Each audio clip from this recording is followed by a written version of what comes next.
4-1 as an amateur. You get a chance to avenge that loss against Miguel Trinidad before you went pro. So, I mean, how did you get into MMA in the first place?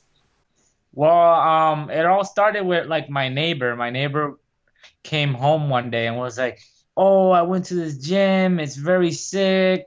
And I was like, "What kind of gym is it? Because I don't know any gyms in this town." And he's like, "Oh, it's a mixed martial arts gym." What happened was is he won a raffle, Yeah. so they gave him a free month. And I was curious to check it out. So when I did, they gave me a free week, and it so happened to be George Rivera, which is a UFC name, a big UFC name, especially in my Puerto Rican culture. He's pretty much the first one to ever make it. And yeah, man, as soon as I first class, I was hooked.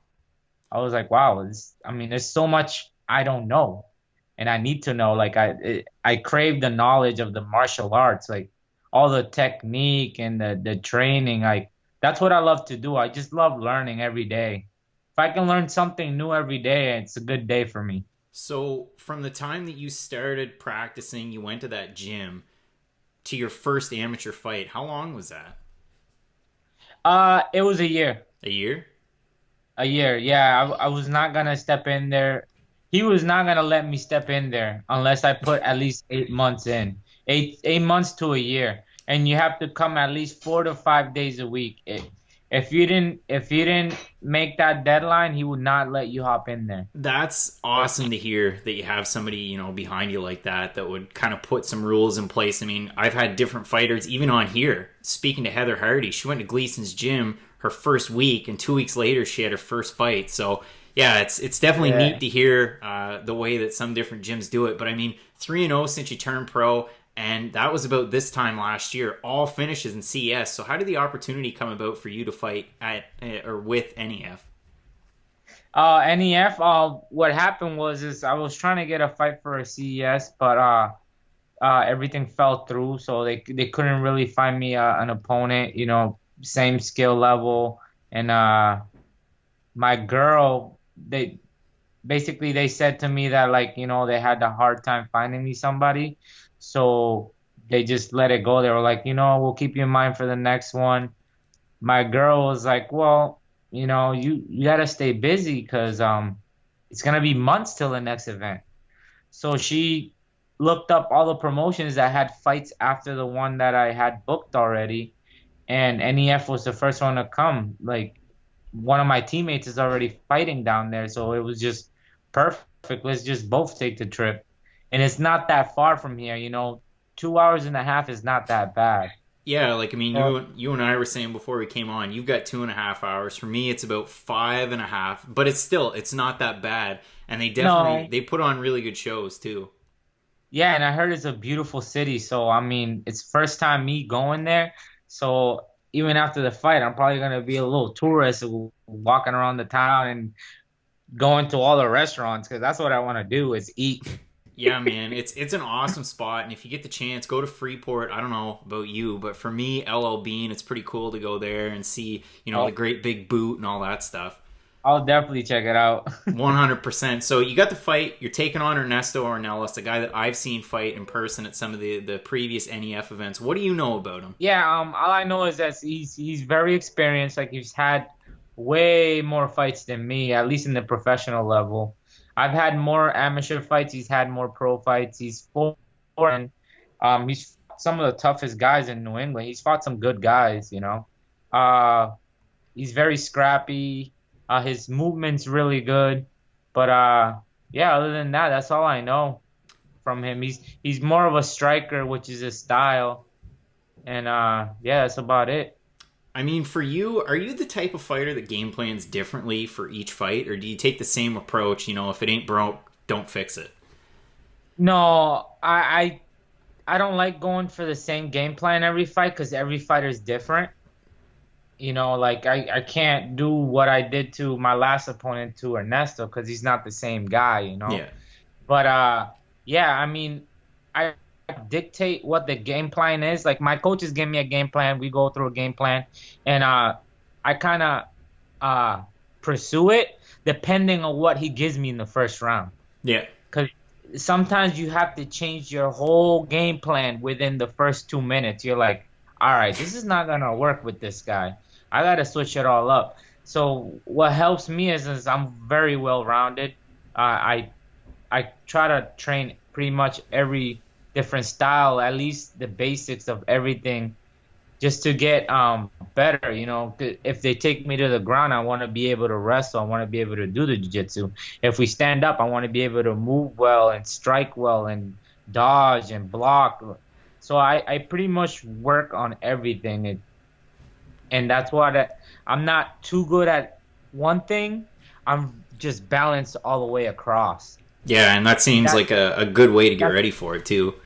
that's pretty much how I've won my two titles and I've stayed undefeated in my pros. Is just I'm just balanced. There's not one thing that's higher than the other. I keep it right. Everything I train it equally. 2 days this, 2 days striking, 2 days grappling, 2 days strength conditioning. And you know, if I'm not tired enough, the other day I'll add one of the two depending on my opponent. Since my opponent's a striker, I'll do 3 days striking, 2 days 2 days grappling, and then I'll add at least 2 or 3 days of strength and conditioning in between all those days. And I mean, getting ready for this fight, you're representing BST MMA and Fitness in Mendon, Massachusetts. Who are some of the people that you're training with to get ready for this fight? Well, I train with a bunch of guys at Triforce, like Cody Norby, John Duma, uh, Andre the Sensation. I train with a lot of tough guys, you know, like my teammates, Richard Santiago, which is 7-1, Chris Montino 7-2, which put on dominant performances like 2 weeks ago. Brandon Vogel, you know, lost a split decision, but put on a great show for Cage Titans.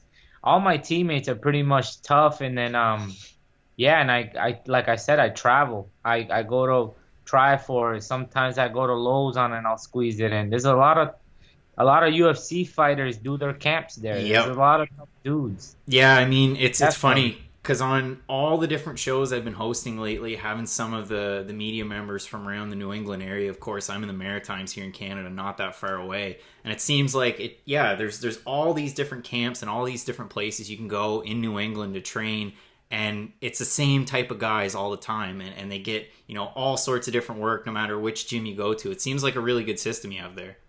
It is. It definitely is. I mean, mixing it up definitely keeps you humble, because you get catch by surprise with everybody. When you go to stay in one gym and you stay there all the time, you get comfortable.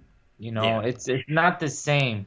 When you go to other places, you're just not comfortable anymore, and it just what they throw at you, you're like, oh, whoa, I've never seen that before. Or they'll catch you in a new submission that you're like, what the hell did you just do to me? You know, so it just keeps you sharp and it keeps you humble, you know, and know that you can get caught, that you can get better, you can improve in what you're lacking. Because there's, like I said, there's so many other talent out there. There's somebody bound to beat you. I mean, it's a hard sport to stay undefeated in. So, kind of a tough question here. I mean, young in your pro career, 3-0. You fought at flyweight before. You've had some catch weights at 130. We've seen what's been going on in the UFC with the men's flyweight division. Is it there? Isn't it there? I mean, today the news was they signed Luis Smolka back, but he's going to be fighting at bantamweight on short notice, and that's going to be the rest of his career. For you moving forward, would that be something you'd consider moving up to bantamweight? Yeah, I mean, definitely. I mean, if UFC gave me the call and was like, hey, you got to fight at 135, I will pack at least 10 or 15 pounds more of muscle. So the weight cut is still the same, you know? Yeah, all I pretty much have to say in my routine is a little bit less cardio and more powerlifting. Yeah, for I, sure. I And used to, I used to be a lot bigger in high school, so the only reason why I stayed this lean is because I've been so dominant at the 125 division. And yeah, I mean, I'm strong for a 135er and a 125er. All my teammates can vouch for it. People I train with can vouch for it. So I'm sure I'll do very fine. I'll do fine at 135 also. Plus, any I'll be able to eat a little more, so I'll have more energy. Exactly. And so NEF 36 coming up from Portland, Maine on Saturday. What can fights fights? What can fans expect in your fight against Ornelas? Hey, they can expect a finish because I'm not, I don't tend to leave it to the judges. I'm in hostile territory. I don't know how the judges are over there. It's definitely his home. They know him. So if anything, you can expect a finish or a hell of a war because I'm going for the finish from the first belt to the last belt. That's just how it goes. I have three finishes in my pros, and I'm trying to keep that going for the end of the year so I can go 4-0 and four finishes within a year from my first fight. And yeah, that's the goal, man. And every time I say something, I 100% stay focused to it and try to make it happen. Yeah, I mean, definitely a great calendar year so far for you, and I'm really looking forward to the fight. Thanks so much for joining me, Jose. Good luck with the weight cut and the rest of your week. For fight fans at home, where can they find you online? And if you got any friends, fans, sponsors to shout out, let us know. Hey, they can find me on Instagram, Jose El Salvaje 08, in Twitter, El Salvaje Lugo, Facebook, just look me up, Jose Lugo. And I'd like to thank my sponsors, Lobuser and Ferreira, which is the company I work for. They've always supported my fighting. They sponsored me since pretty much my amateur career. So I mean, I love those guys. Also, coping with Lorengo Malaysia, which is the organization I donate money to when I make shirts, and my daughter was born with that. With that, I was born with that. So I like to spread awareness for those guys. That's again coping with LorengoMalaysia.org. You can go check them out. Also, New Beginnings program, which is they educate people about alcohol and drug abuse. I love that. I mean, they will forever be my sponsor because I feel like that's a very important thing, especially with all the things family go through. And yeah, I mean, those are my favorite sponsors. I have so many. I can't sit here for like I have like 13 sponsors, but I'll shout one more out. Igdalia Medina Photography, because she's taken pretty much all my pictures since my amateurs, like I said, till now. So, thank you, Iggy. I love you.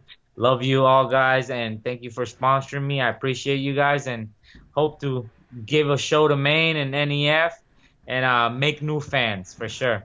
Awesome, man. Thanks so much for coming on. Thank you, brother.